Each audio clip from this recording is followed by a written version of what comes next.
All right. We are live. This is a special edition live stream for Gold Silver Pros on August 9th, 2021.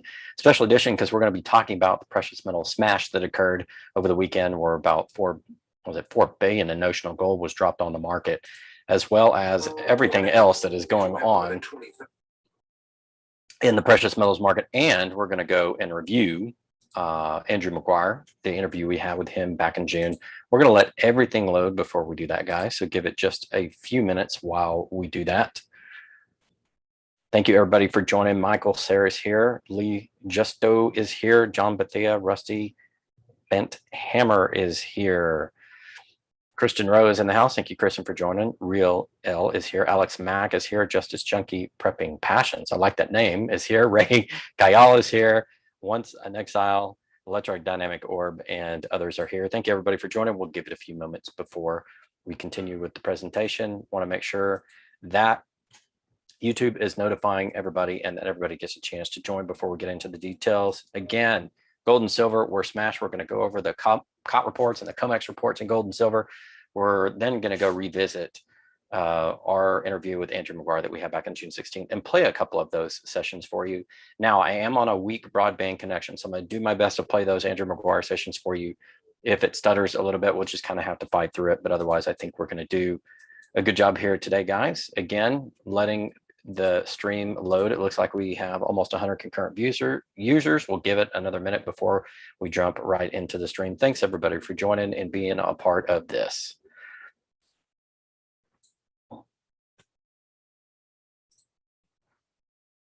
Thank you, everybody. If you have not registered for the Precious Metals Summit, there is a link down below in which you can register as well. You can register for free virtually and attend virtually. If you want to attend the first day in person, we'll be at Embassy Suites, DFW North, just north of the airport here in the Dallas-Fort Worth area, and you can join that way. Okay, we're going to go ahead and get started with the share. Let's go ahead and jump right into it, and we'll talk about what has happened in the metal. So we're going to start with a zero hedge story that has been setting the internet on fire, essentially, basically all day today. And since it happened on the weekend, there was gold flash crashes by almost $100. You can see it here on the chart, spot gold, as 4 billion in sell orders hit in the weakest part of the trading time on the market. Of course, if you want to take down the price of any commodity trading on a derivative market, you dump a bunch of sell orders at a time in which there's not a lot of liquidity, there's not a lot of trading going on, and you see a chart just like you see here. And that's exactly what we have right here. That was the zero hedge story. And we're going to take a look at the volume and open interest here on the chart. As you can see here, there's a big dump, volume dump here on August 6th. And there was a big dump back here too. So lots of dumps in the gold market recently. And what we saw was, and this is all in the December contract. So as you look at the flow, it's all moving to December. There is some October contract action. There is some February, but it's dominant in December. So that's the one everybody's trading. But we want to look at the settlements. So we're going to load today's data in the settlements Monday, August 9th. And what we see is gold is settling at 1723. Okay, but if you look back to what we had Friday, it was at 1760, right? And if you look back to what we had Thursday, it was 1805. You look back to Wednesday, it was 1810. If you look back to Thursday, it was about 1811. So a change in 1811 all the way to closing Monday at about 1723. That's pretty close to what the gold price is, but it did flash crash down into the 1600s. That's what happens when you drop a ton of short paper, and the settlements will tell you that, because what the settlements do is they tell you the settlement price on these contracts. And December is the dominant one. 283,000 volume contracts in a day closed at around 1726. And again, that was dropping over and over from previous days. If we go back to Friday, it was 1763. That's how you do it. You slowly drop by dumping short paper. Then you find in a liquid period of time in the market and you dump 4 billion worth, and that will do it. And we're going to look at silver and basically the exact same pattern. Look at this massive volume number in silver. Volume 131,000, open interest 148,000. Massive volume number in silver, the biggest we've seen since basically dating back to June 25th, over a month, about a month and a half. The biggest dump in silver we've seen. Again, what contract? That's the September contract. You saw about 100,000 contracts trade. Now we're going to look at the settlements, and what you're going to see again is that declining pattern over time. So closing today, the estimate, it closed down about 23,269. Most of that on the September contract. You can see here 114,000 volume on that day. That's today's data. But if you go back to Friday, it closed higher at 24.32. You can see the price here. And on Thursday, it closed at 25.29. And on Wednesday, it had closed at 25.46. And on Thursday, 25.582. Now, that's normal market action. If there is short sentiment, it's going to happen several days up into, up until you get an equilibrium of buyers and sellers. But what happens when you have that sort of flash dump and that amount of volume, you get that price crash that we've had in both gold and silver. And you can see it on the open interest and volume charts right here. I mean, you have that much occur. This is just Friday. This isn't even the number for, what happened Sunday night, Monday. You can see huge volume here. So tomorrow we'll look at these volume numbers and they should be really strong as well. So why are they doing that? Why are they causing the prices of gold and silver to crash? Well, when you do that, you can make money on the options trade. You can cover your shorts. So we looked at the COT traders report last week for last week's data, and they were reducing their shorts in silver, not as much in gold, but in silver. And we're going to look at the COT report in a minute, and I'm going to show you something very interesting as to what's going on. I'm going to drop out of the share here real quick and go back to the chat. Remember, super chats are open. Guys, if you want to leave a super chat down there for us, we will answer your questions. Feel free to do that, and I'll try to answer as many as I can as we go along the way as well. It looked like the stream and the internet connection is holding up, so we're going to go ahead and continue. Looks like a few new people are in here. Craig Trout is here. John Pathea is here. Aram is here. John Albertson, Philip Villapando. Thank you all for joining the stream very much. We do appreciate it. All right, we're going to get back to the share. Remember, leave your super chats if you have a question, and we'll answer it best we can. All right, now going on to the COT report. Essentially, what we see here is a little bit of a reversal of what happened the past couple of COT report weeks. The past couple of COT report weeks, we had a lot of silver dumping. Let's make this a little bit bigger so you guys can see it. Here we go. So this is as of August 3rd, 2021. This is right off the CFTC's website. This is the latest data that we have available. Here is silver, and overall what we have on silver is about a dumping of 4,618 contracts in silver. And if you look at this line over here, you see that the swap dealers had dumped 2,200 longs. They were going net short because they added 1,700 shorts. So it was a reversal the past 2 weeks. They increased their short position over the past couple of weeks. So I don't think this is the great unwinding of the shorts, because they're just basically trading back and forth, covering the shorts and then going long as the price will rise. In other words, they're playing the market normally. They're moving the market around to make money on those contracts, essentially. And so this isn't the great unwind just yet. And I've said this before, I didn't think it was, because I saw some unwind in the silver shorts the last few weeks, but I didn't see it in gold. And I'm like, nah, they got to occur together if they're going to do the great unwind and let these guys burst forward. So they're not going to let them burst forward. Overall, you had managed money dumped 4,400 short contracts, so they went net long. So they're in the other side of the bullion banks on that trade. Let's see what happened in gold. Again, dwindling overall interest, an overall lack or a closure of 15,000 contracts basically in gold. You saw the swap dealers go net short again to the tune of about 2,300 contracts. If you take the shorts minus the long, 79.97 minus 56.40. On the other side of that trade, you had the managed money go net short a little bit by about 300 contracts. So again, in gold, they're not unwinding their short positions. In silver, they're not completely unwinding their short positions. They're just playing the market up and down, and they're playing the prices. So when you dump your positions, you cover your shorts, then you go long, then you make money on the way back up. And you do it on the options as well. I don't often show this because there's not really a good tool to show the options. What they do, the CME group just prints a big table and you have to go and work it in Excel. So I don't show it all the time. So it takes a lot of time. Essentially what they do is once they hit their option target, when they're shorting and they hit those price targets on the short and they become in the money, then they flip around and close their short positions and go long in the futures and start making money on their long positions. That's why all the bullion banks are both long and short at the same time. It's just the way basically that they want to play the market. We're going to drop out of the share again here real quick and see if you guys have questions. See if anybody has done a super chat. No super chats. Thank you, Patrick Galpke, for joining. Ray Kayal, JTB, SK2, everybody for joining the program. It looks like we have almost 200 people. We'll get here shortly to Andrew Maguire in just a moment, but I wanted to make sure that we answered any questions. I don't see any in the chat right now. Oh, I do see one from William DeVelter. Is it possible to trace back who is responsible for the dump? William, this is something we talked about a lot on our channel, especially last year. I haven't talked as much this year, so I'll go ahead and answer it again. Not really, because, and going back to the share, I'll show you why.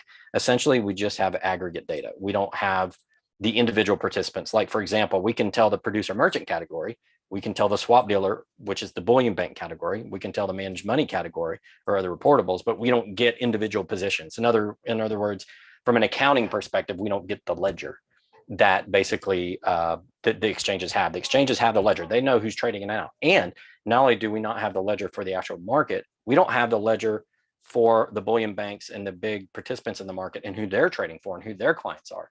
So there's basically two layers of obfuscation there. There's a layer at the exchange layer, a level at the exchange layer, and there's a level of obfuscation at the participant layer that they're representing certain clients. So unless you have the ledgers for both the exchange and the participants on the exchange, their internal ledgers, you basically can't tell who's doing what. You can guesstimate.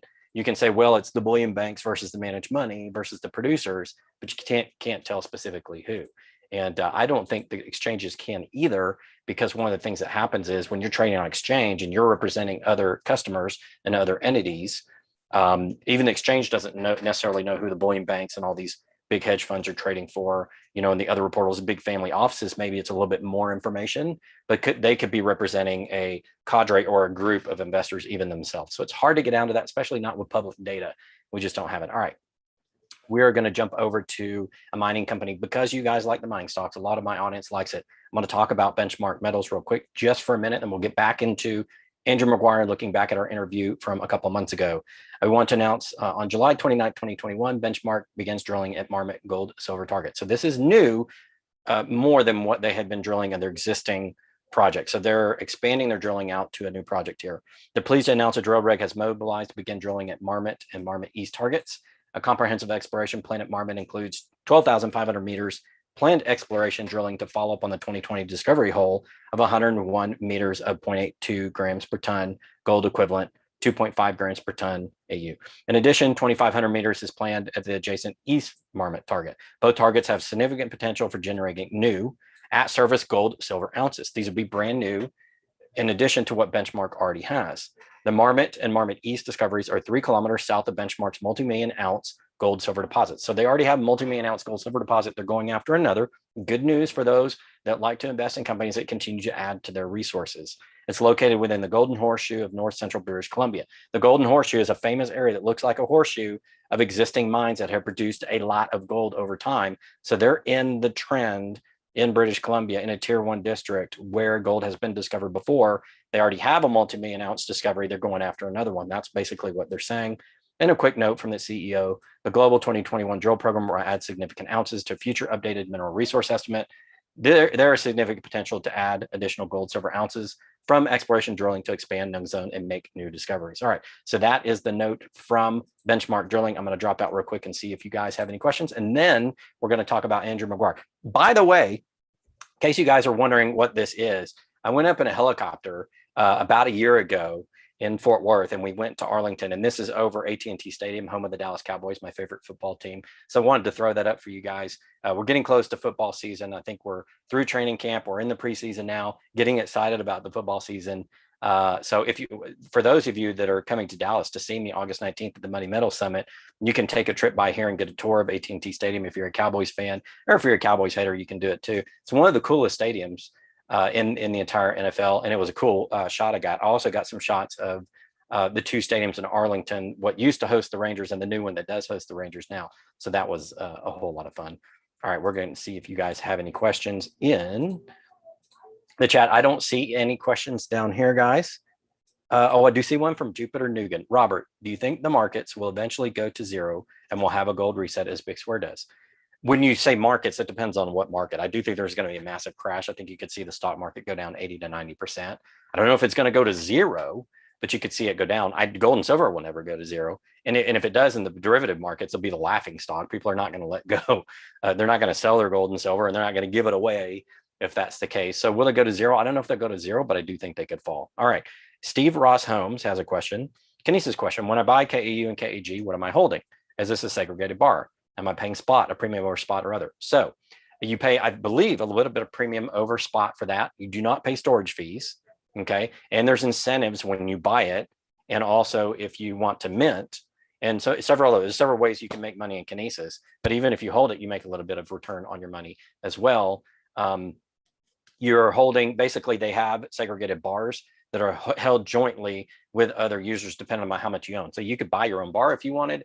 If you're only buying, a few grams or an ounce or something like that, you're probably not going to hold your own bar, but you do have legal title to it through that system. There's more on the website. Go look at it. I've looked at it. They do an inventory between their electronic system and the vault provider. It is 100% yours. You do have legal title to it, as far as I know, looking at their documentation. So I think it's pretty safe. All right, that's the question I'm going to answer there. We're going to get back to the share, and I'm going to go back to Andrew Maguire, and we're going to revisit that June interview with Andrew Maguire and some of the points he made. Two major points I'm going to go over. First is Basel III, because he had a big prediction on Basel III. We'll talk about whether that came true. And the next is physical shortages. So let's start off with Basel III first. Let's get the share going on Andrew Maguire. And here we go. And this is at the 138 mark of the interview. Make sure I've got sound on. Okay, I got sound on, guys. Just wanted to make sure. This is at the 138 mark of the interview that occurred on June 16, 2021. This is before Basel III rules, NSFR rules took effect, specifically at the end of that month for the rest of the world. Now, they didn't take effect in London as we anticipated, because London's trying to exempt themselves. So some of what Andrew said didn't come true, could potentially come true later. But I wanted to revisit Andrew's comments from that conversation. End of that market, as some have said? Is it maybe just a shifting of the way the trading is going to go, or what are your thoughts on that? Yeah, great question, and a great place to begin, because it is the elephant in the room, really. I mean, we have to remember, I think most people will know that these Basel III banking regulations were drawn up following the 2008 financial crisis. And really, what was it about? It was about attempting to eliminate massive derivative-driven interbank carry risk. Where's the largest risk? People don't realize how big the derivative gold market is. And although we're talking about, probably 15 trillion but if you account for derivatives, it's actually exponentially higher than that. So obviously, if you want to address anything under Basel III, we're not talking about a small market here. We're talking about a market that actually perhaps even dwarfs the oil market from time to time. So really, Basel III is attempting to unwind this risk. And so, I mean, if you think about it, we see, look, it's going to be too expensive. Bottom line, it's going to be too expensive to finance approximately 600 tons of unallocated gold contracts cleared by the LPMCL every day. And that's right on their website. It's there to see. And we know, Robert, this is not real physical being settled. You know that. It's really just netted out. It's just unallocated gold credit netted out on a daisy chain of LBMA members banks.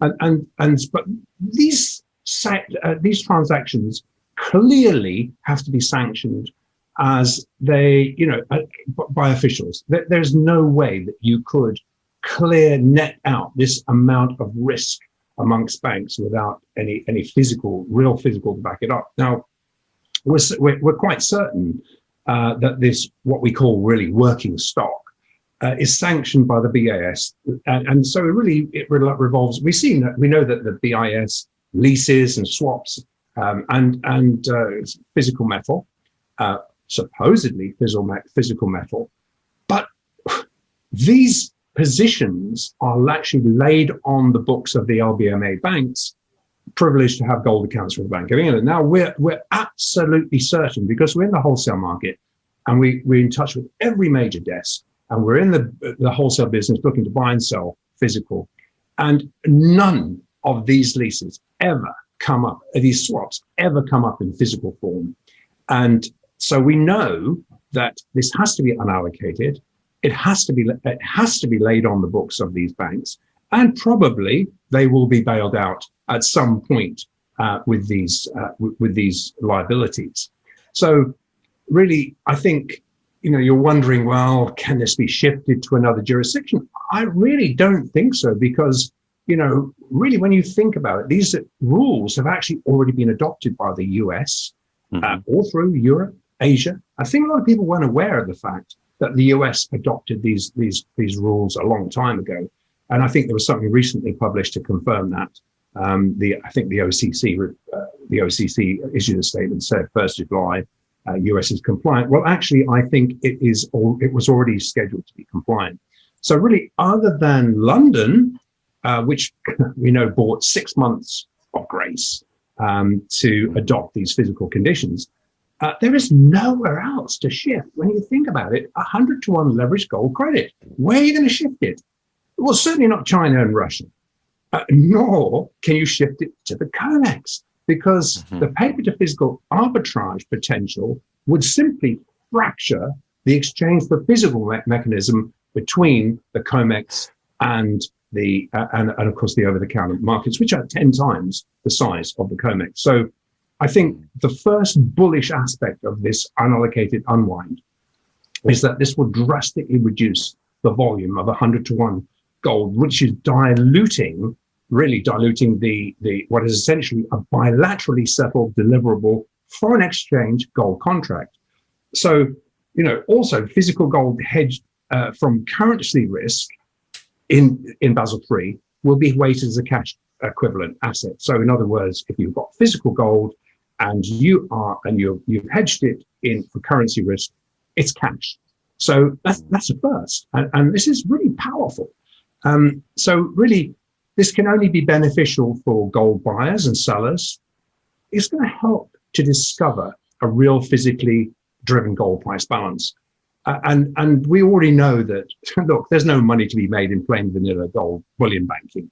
And if you can't exempt yourself from Basel III, and without the smoke and mirrors cover of hundreds of tons, so we just sanction gold credit, insiders cannot control the gold and silver game, because novel, you have to have the bullion to deliver if you sell it. And really, Rob, I see no backdoor here to answer your question. All right, so we're going to stop there on his comments. I thought they were very interesting comments, and I'm going to reflect back on those. I think he's essentially correct. When that derivative trade unwinds, I think he's correct. There's not going to be anywhere to hide those positions. You're not going to be able to hide them anywhere. There's going to be too much. It will cause great destruction to the current price scheme that we've got going on. I 100% agree with him there. I think because the LBMA basically exempted themselves from this standard is essentially what's happened. They've exempted themselves. They're flipping the middle finger, if you will, to the rest of the market, the rest of the precious metals market, saying, we're still the big boy here. If you're going to trade on our market, we're going to exempt ourselves from these rules. We're not going to change the fact that we're running all this derivative paper, on top of this metals market. And I think what's going to happen more over time, the rest of the world's going to reject that. I've said this a bunch of times in my Basel videos. I said it on my Sunday live stream yesterday. It's going to affect it over time. Now, Andrew just had his timing wrong because it was supposed to occur in June. And then the LBMA pushed it back. And then the regulator in London said, yeah, we're going to exempt certain pieces of these transactions, the physical trades, not the loans and leases. So I think there's a lot of confusion over when Basel III is actually going to take effect in London. But I think it's going to be by default. I think it's going to be the rest of the world holding the London market to account. And eventually the power is going to shift from London markets. I don't think he's necessarily wrong. I think he's right. It's just the timing of how that occurred wasn't what we thought it would be. And to his, to defend him a little bit here, we didn't know that at the time we did the interview. There's a lot of news that came out afterwards about how London finally decided to handle all this. So I don't think he's wrong, but in any case, we're going to see, what happens over the long term. Now, the second part of the Andrew Maguire interview I wanted to go over, because he's going to be at the conference, and we'll show you that here in a minute, August 19th and 20th, is physical shortages. So we're going to zoom forward to another segment here and talk about those physical shortages with Andrew Maguire and get his opinion on what's going on in the market with those physical shortages. We're going to try to get it up right there. And here we go. Andrew, I wanted to move the conversation over to the physical shortages because you mentioned that there a second ago, and we've had, again, some more footprints, as you say, with regards to the physical. There's three of them I want to give here. Former U.S. Mint Director Ed Moy said on Kitco and on April 29th, he believes that the world's major mints are basically out of gold. We recently did an expose on the Perth Mint, along with the CFA, Daniel Vigario, who practices in the UK, on 7 years of financial statements for the Perth Mint, and they're net short to the tune of about 900 million Australian, and they borrowed 6.5 billion additional precious metals to meet their demand. Then you have the LBMA, which in March of 21 had this 3,300 ton error in the physical silver market, or a misstatement, which they had to mark down their March inventories. So are these all signs that we have a brewing shortage of physical gold and silver at the current demand? Yeah, and I'll give you my wholesale. I did a check all my wholesalers today as well, and sort of give you an update across Europe, Switzerland, what's going on. But I think what was so interesting, the takeaway I got from his interview was one of the things he said was that the spot price hasn't caught up to gold's and silver's premium adjusted price. And the main reason is that the overall markets are flooded with bullion derivatives. And then he said, I think he said, there's only a matter of time before the short contracts keeping the price down will expire. Well, actually, I think that's pretty right on.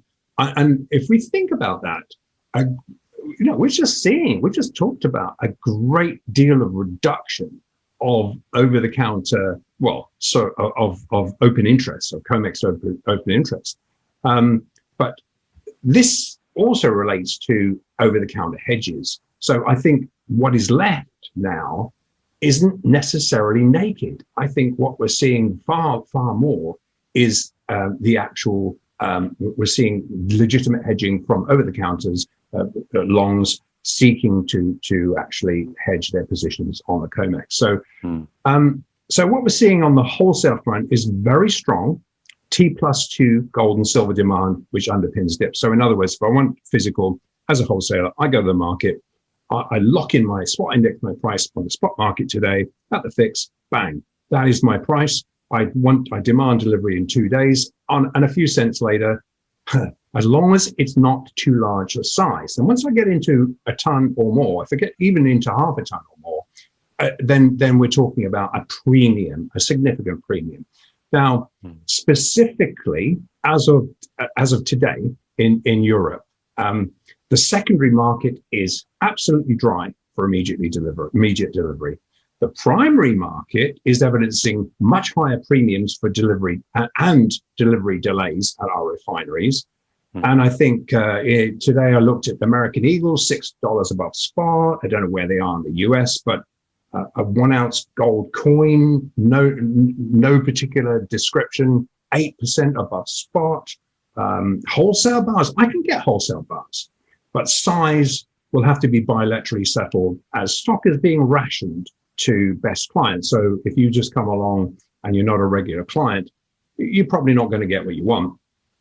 And wholesale silver for delivery at current prices, now we, much like Sprott is doing, much like this COMEX banks are doing, we're having to hunt it down at the refineries at a premium, and that includes big premiums for U.S. banks who are buying it in places like Russia, who are then literally grabbing anything they can and paying the delivery costs into the U.S. So significant premiums by the time you've paid everybody's juice. Yeah. All right. So good comments there by Andrew Maguire about the wholesale market. He kind of brings the wholesale market angle that we obviously don't know a lot about because we don't deal every day in the wholesale market. We look at retail. We also look at derivative positions. But he was talking about being able to source, wholesale bars. And I thought he had some good comments there about some tightness in there. Not complete tightness, but some beginning tightness. And yeah, there were evidence of some shortages, although we're not quite to the point at which we're going to evidence complete shortages. I do think there is gold and silver around. I think you can get it. I do think the retail premiums are starting to come down a little bit. That's one of the things I looked at today. You can get silver, for example, at about $3 to $4 over spot on a 1 ounce round. And that's what the silver smashed down to $23. So the premiums aren't quite there in the retail market. That's loosened up just a little bit. I think some of the additional mining supply coming on, plus some of the other things that have occurred have caused silver and gold to be a little bit more available to the retail, although it is still tight. And I think part of that has to do, honestly, with the summer market and how people kind of lose interest. It happens in stocks too. It happens in a lot of investments, but I think it's going to come back. We're going to witness the next 5 to 6 months being one of the strongest gold and silver periods. It's seasonal. You've got the love trade coming on with the Asian nations, and then of course jewelry here in the United States and the Western nations. It's going to increase, physical demand for jewelry, and I do think we're going to have a much higher gold and silver price heading into the next 3 to 4 to 5 months, especially heading into that big December contract in gold and what will be a big December contract in silver by the time it's all said and done. And I think that there's going to be a bit of a showdown again this year. So I definitely want to pay attention to that. I thank Andrew Maguire for that. He's going to be coming to the conference. I'm going to show you guys when he's going to be speaking. He's going to be part of a very special roundtable that we're super excited to have him on. I'm going to show you the conference page. Now, the link to this is down below in the description. If you want to attend, you can do it virtually for free, both days, 19th and 20th, at no cost to you. Just attend on a computer near you. If you want to attend the first day only in person, it's $29.99. You can sign up for a ticket on the same website if you wish, and we pay for your dinner, and we'll have a cash bar if you're so interested. He's going to be right here, August 20th, 12 p.m. to 1 p.m. Experts Roundtable, Gold, Silver Manipulation. We've got Andrew Maguire, Andy Scheckman, Stuart Engler, who wrote the book Rigged, and Danny Vigario, who really broke the story on the Perth Mint from an accounting perspective, audited the Perth Mint over 7 years, and showed us where they're running a fractional reserve gold and silver scheme according to their audited financial statements. So if you want to get to the conference, Money Metal Summit 2021 on Hopin, and again, you can get there for free if you want, doing virtually. And if you want to come the first day, you pay a nominal amount. We'll take care of your dinner there for you as well. So that is basically going to do it for the presentation. I'm going to come back and look and see if you guys have any more questions. Don't see any more super chats. Let's see if there's any questions here. JP Morgan says, John Bethea, JP Morgan is a custodian of gold and silver.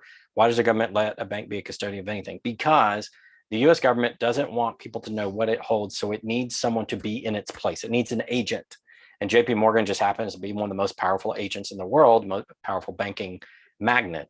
And JP Morgan will do what the US government wants because they make a lot of fees from it. And so JP Morgan, trading their account could do things for the government where the government doesn't have to do it, have to do it itself and have that information be public. And so that's why they do it. They use an agent. They use a private agent, which is, has protections over what they're doing. And again, the obfuscation I mentioned earlier on the derivatives market, you got two levels. You got it at the exchange market where you don't see the ledger entries for the individual bullion banks and participants. And then you don't see it at the entity level who they're trading for. So the US government could hire JP Morgan to do it, and you would never know. The data is not public. You will never know unless the US government or JP Morgan, under approval from the US government wants to make that public. And otherwise you're not going to see it. Okay. And that's not going to happen. Any other questions, put them down in super chat. I'm looking through here to see if there's anything else, any other questions. Elon Musk says the Cowboys will never win another playoff game.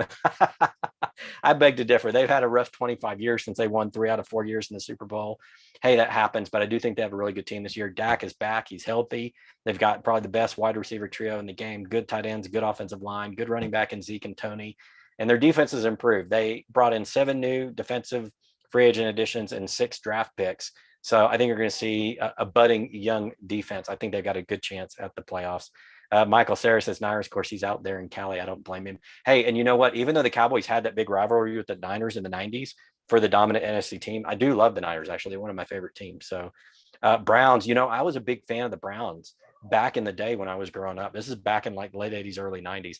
I love the Browns. I love, I liked Bernie Kosar. I liked a lot of their players. I was a big fan of them. Let's see. Any other question for the Mutant Ryef says, just a comment here, for the U.S. to pay off the debt, gold would have to be valued at $109,500 per ounce if the U.S. actually has the amount of gold they claim. That is true, but I think you got to look at world currency supply too, because we're in a worldwide environment, worldwide pricing of gold, worldwide banking, worldwide corporate structure, even sovereign debt is sold around the world. So you have to look at total debt around the world and total, historic gold reserves to get there. But good point there. It has to be valued much higher than it is. Michael says my team is based on gold. Yes, they have gold.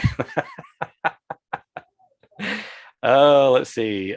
Thank you everybody for joining. I think it's going to wrap it up. This is a look back at Andrew Maguire. Wanted to show that to you guys. Love to have him on the channel. He's coming to the conference at Big Roundtable. Everybody sign up. Link is below.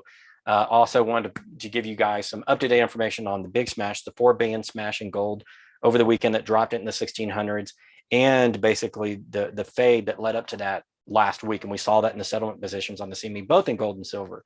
So just interesting data. I wanted to go over that with you guys. I'm not worried about it. Buy is what I do. Buy the physical, store it someplace safe outside your home if you can. That's essentially what I do. It's going to go up. We're about to have the seasonal trade, I believe. Looking at the COT positioning, there's some overall reduction in shorts. I think they're going to go net long, although I haven't seen the big one. I haven't seen the massive reduction in shorts. I've just seen a general reduction. I need to see a bigger reduction in those derivative positions on the exchanges in that COT report before I declare we're going to have a turnaround in gold and silver. But remember the charts I showed you last week where we looked at the past bull markets of gold and silver and how they're following them very closely. And we're at the very nascent stages or early stages of that. It's going to go up. Don't worry about it. Precious metals are going to go up. The economic fundamentals haven't changed. The technical charts on gold and silver haven't changed, even though we had a smash down. These intermittent little baby 1 or 2 or 3 or 4 day smash downs don't affect the long-term charts. They don't affect long-term cycle. We're all about cycle investing. Stick with the cycle, be smart. Don't get stopped out of your positions. Don't let these short-term smashes get you out, because all they're doing is they want to take your metal. They want to smash that price and take your metal. Don't give it to them. Stay with the long-term chart, stay with the cycle investing, and you'll do just fine. All right, this is going to wrap it up, guys. Scott, I didn't get to your question, but I'll get to it next time. Come post it in the next video. Appreciate everyone for joining the channel. Thank you so much. It's been my absolute pleasure. Until next time, this is Rob Keens with Gold Silver Pros.